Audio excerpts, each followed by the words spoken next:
Okay, there's been some discrepancy.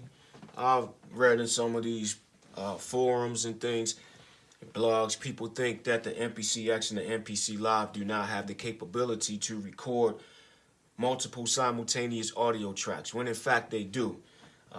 This is something you can find in the MPC manual. I think in the manual, though, it tells you it talks about in a controller mode. You hold, if you're on a Windows, you hold the control key and arm your tracks. And if you're on a Mac, you do something different. But a lot of people are trying to use this device and are buying it so that they can take advantage of the standalone capability. So I'm only going to discuss the demo standalone, recording multiple audio tracks simultaneously. So I turned the machine on. This is your default screen, of course. I'm going to hit empty project. I'm going to immediately go into track view.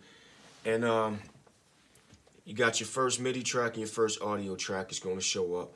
I'm going down to the audio track section. I'm going to hit the plus sign. So I'm going to add a second, third, and let's add a fourth audio track.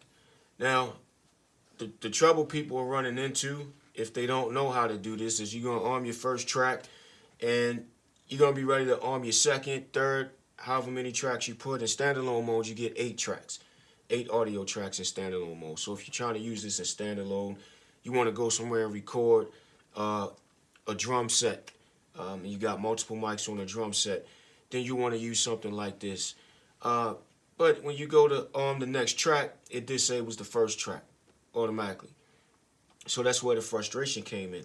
So in order to set this up to record multiple inputs and multiple tracks at the same time, simply hold the shift key, tap on the record button, and arm your tracks. There you have it. So I have my keyboard set up here, and right now I'm on input 1 and 2. I'm going to put each one of these tracks on input 3 and 4, because those are the inputs that my keyboard's going into stereo. Alright, so now I should, and I do, see my meters move. Alright, so my keyboard's working, 4 audio tracks. Let's make sure it actually does record.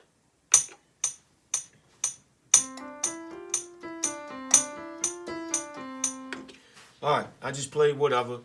I'm actually tapping behind myself on the keyboard. So I put that in. You saw the meters move. Now I'm going to disarm each track. And I'm just going to play what should have just now been recorded. And